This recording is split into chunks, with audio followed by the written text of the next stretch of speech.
This is what the map looked like at the end of round 10. Neither side is super ahead of each other. Remember, the goal is to defeat Kel'Thuzad. The first team to defeat Kel'Thuzad wins the game. If no one defeats him by the end of round 30, there is a final PvP battle between both factions. At the beginning of round 11, Zauka and Liam end up taking a travel action and fly to Sorrow Hill. They then challenge the two blue independent ghouls there. They need to roll 6s because the threat level is 6. Liam goes first and gets to roll 3 blue dice and 2 red dice. He ends up rolling no hits, but uses Immolate to turn the 4 into an 8. He then uses his Gravestone Scepter to roll another blue die. He gets another hit.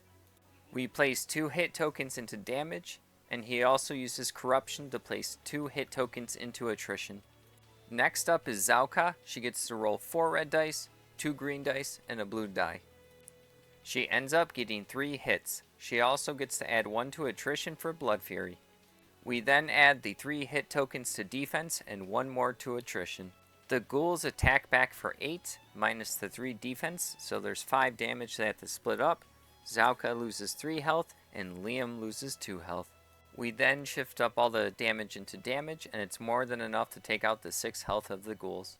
Normally, blue independent creatures don't give experience, but because of Foul Plague Winds, every blue creature in Western or Eastern Plaguelands each give 2 experience. The Horde did this because they have a lot of quests in the Western Plaguelands, and if they didn't get rid of this quest now, it was going to add up and they were going to have to spend a lot of energy to travel.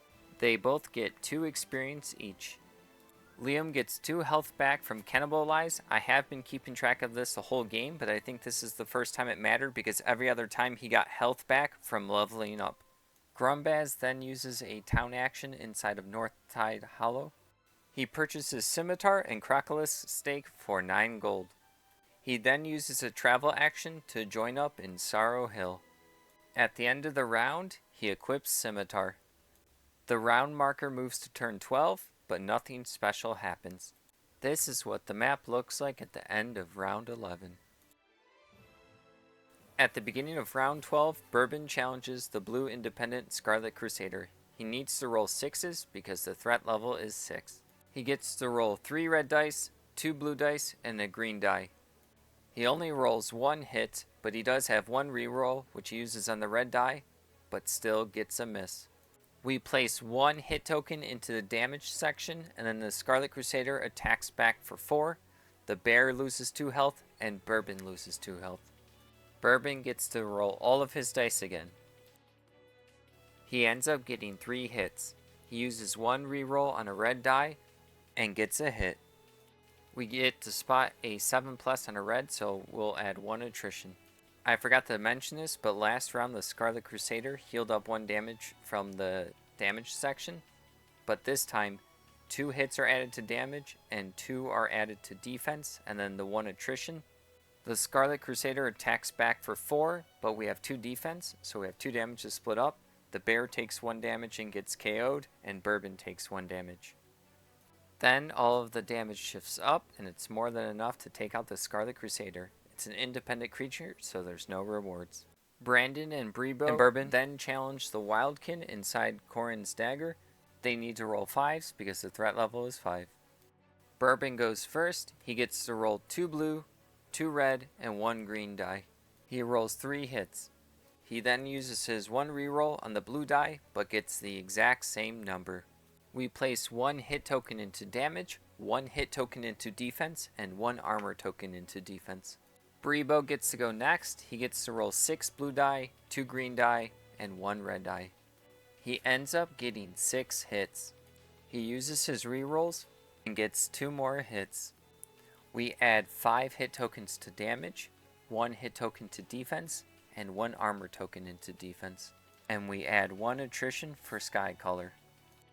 Brandon goes last and gets to roll 4 green dice and 2 red dice. He ends up getting 5 hits. We add 3 armor tokens to defense and 2 hit tokens to defense. We also add 2 attrition.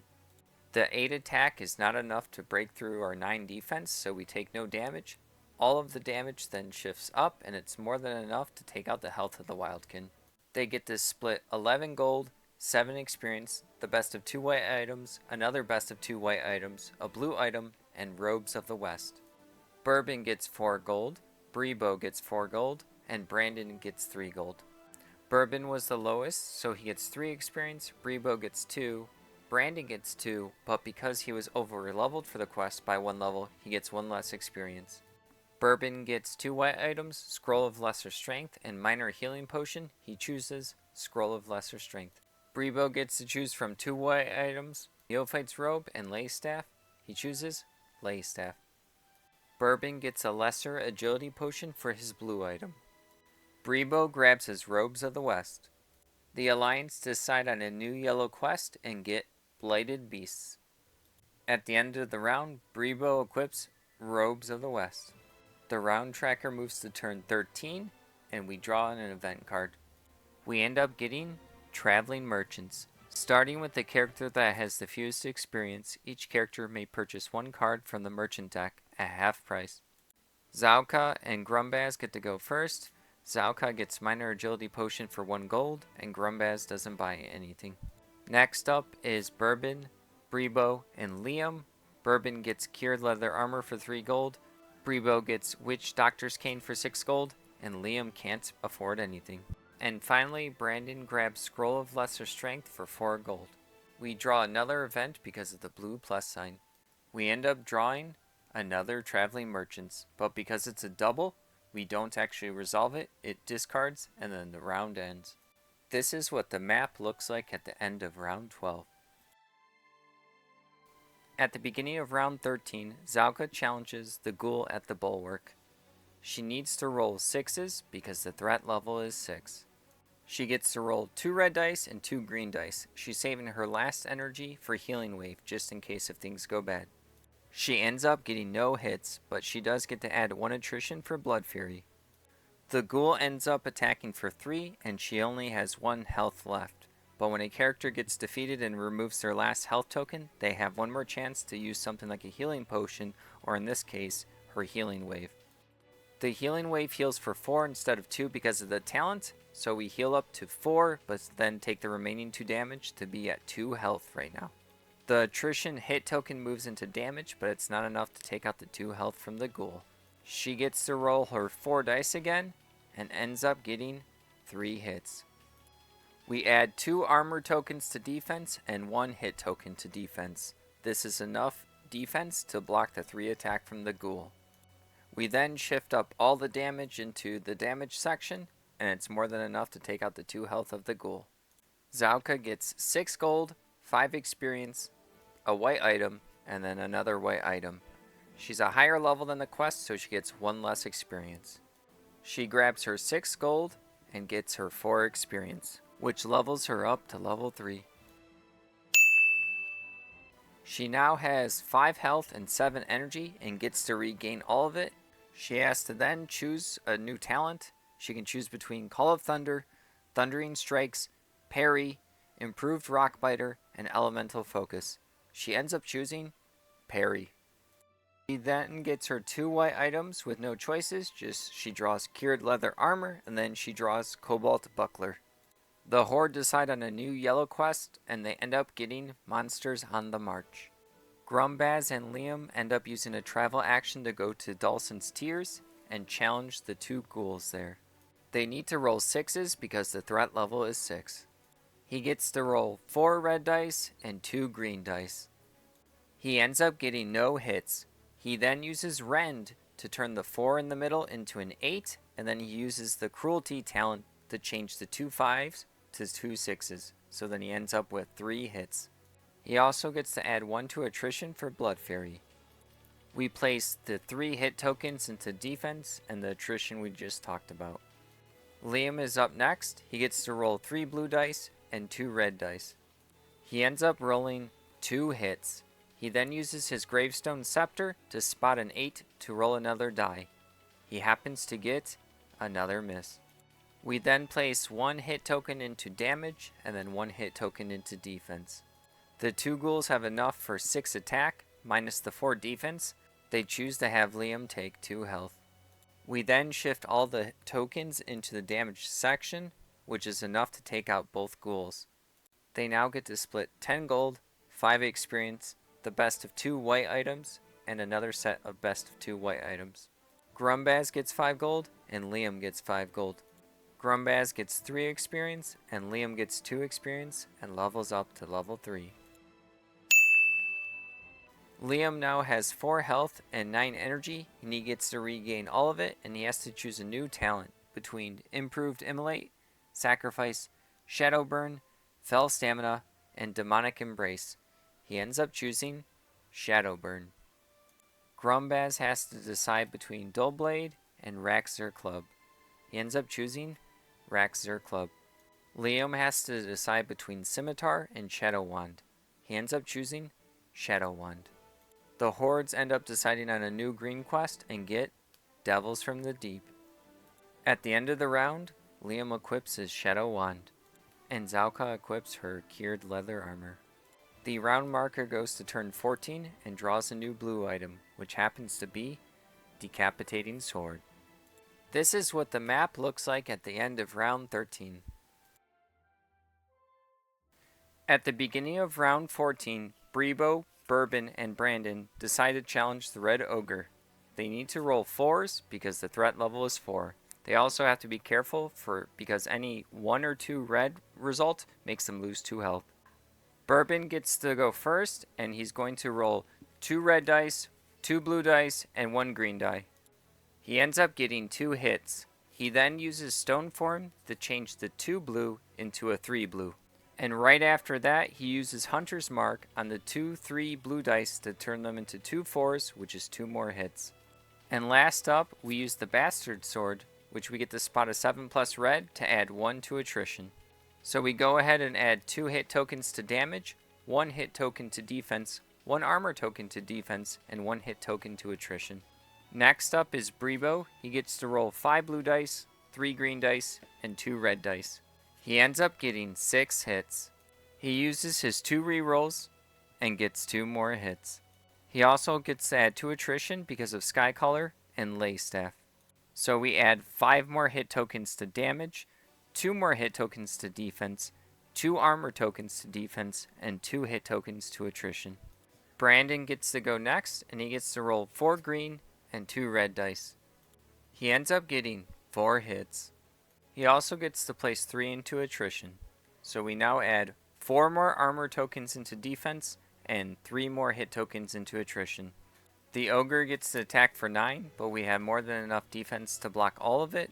Then we shift all of the remaining hit tokens into damage, and it's more than enough to defeat the Red Ogre's 10 health.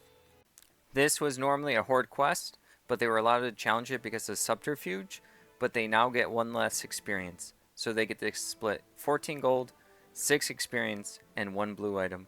Bourbon gets 5 gold, Brebo gets 5 gold, and Brandon gets 4 gold. Bourbon and Brebo have to roll off because they're the lowest on the experience track, and the quest is 1 level higher than both of them, but only 1 person can get the extra experience. Bourbon wins the roll. Bourbon gets the 3 experience and hits level 3. Brebo gets 2 experience and hits level 3. And Brandon gets 2 experience. Brebo now has 4 health and 9 energy and gets to regain all of it, and then he has to choose a new talent between Piercing Ice, Arcane Meditation, Impact, Winter's Chill, and Ice Block. He ends up going with Piercing Ice to get extra red dice when he rolls Frostbolt.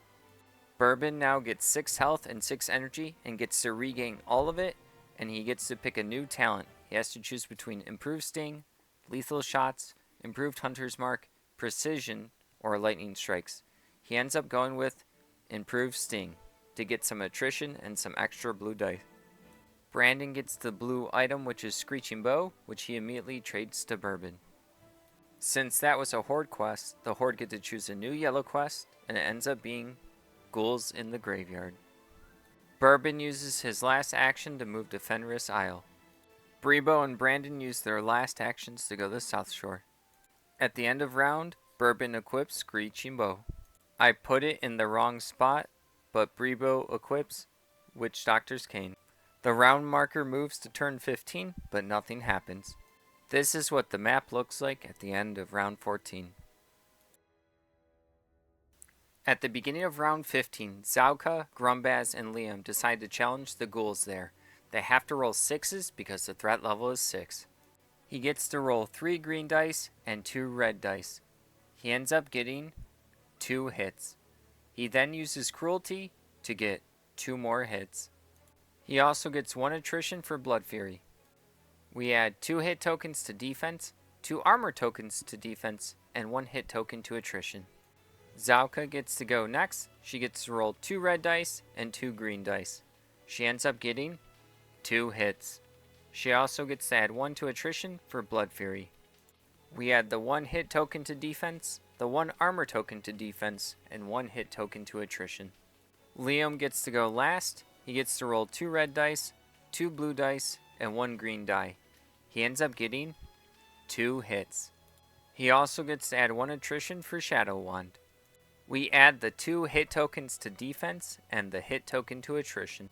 The ghouls attack for 8, but they have 8 defense, so they lose no health. Then all of the damage shifts up, and it's enough to take out the 6 health of the 2 ghouls. They get to split 14 gold, 4 experience, a blue item, and then another blue item.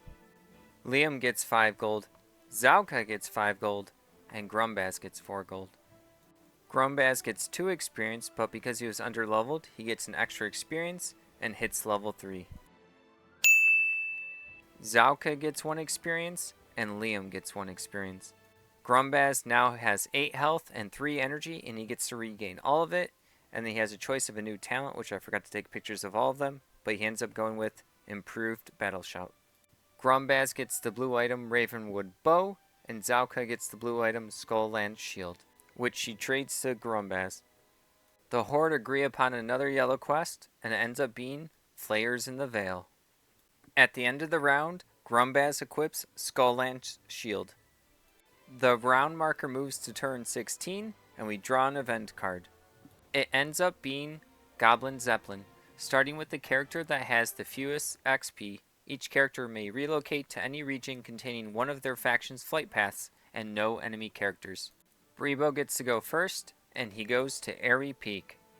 Liam then goes to North Tides Hollow. Bourbon and Zauka stay put. Grumbaz stays put.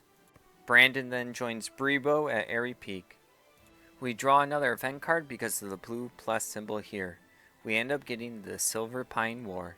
At the end of your enemy's faction turn, if you have a character in both Ambermill and the Shining Strand, your faction wins this war, and each character of your faction receives the following, depending on if they are the stronger faction with more total experience or the weaker faction with less total experience. Here they are on the map. This is what the map looks like at the end of round 15. Neither side has a huge advantage. Everything is amping up into the middle of the game. Stuff is about to get real fun for both sides, and now we have a PvP action to go after. To be continued.